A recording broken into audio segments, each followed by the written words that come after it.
Not yet!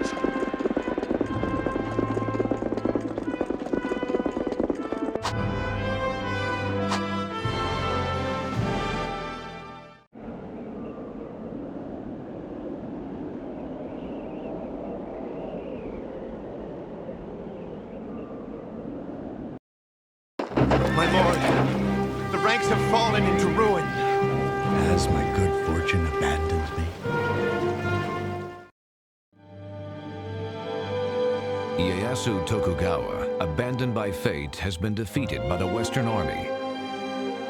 Following this, he commits suicide, signaling the end of the Tokugawa family.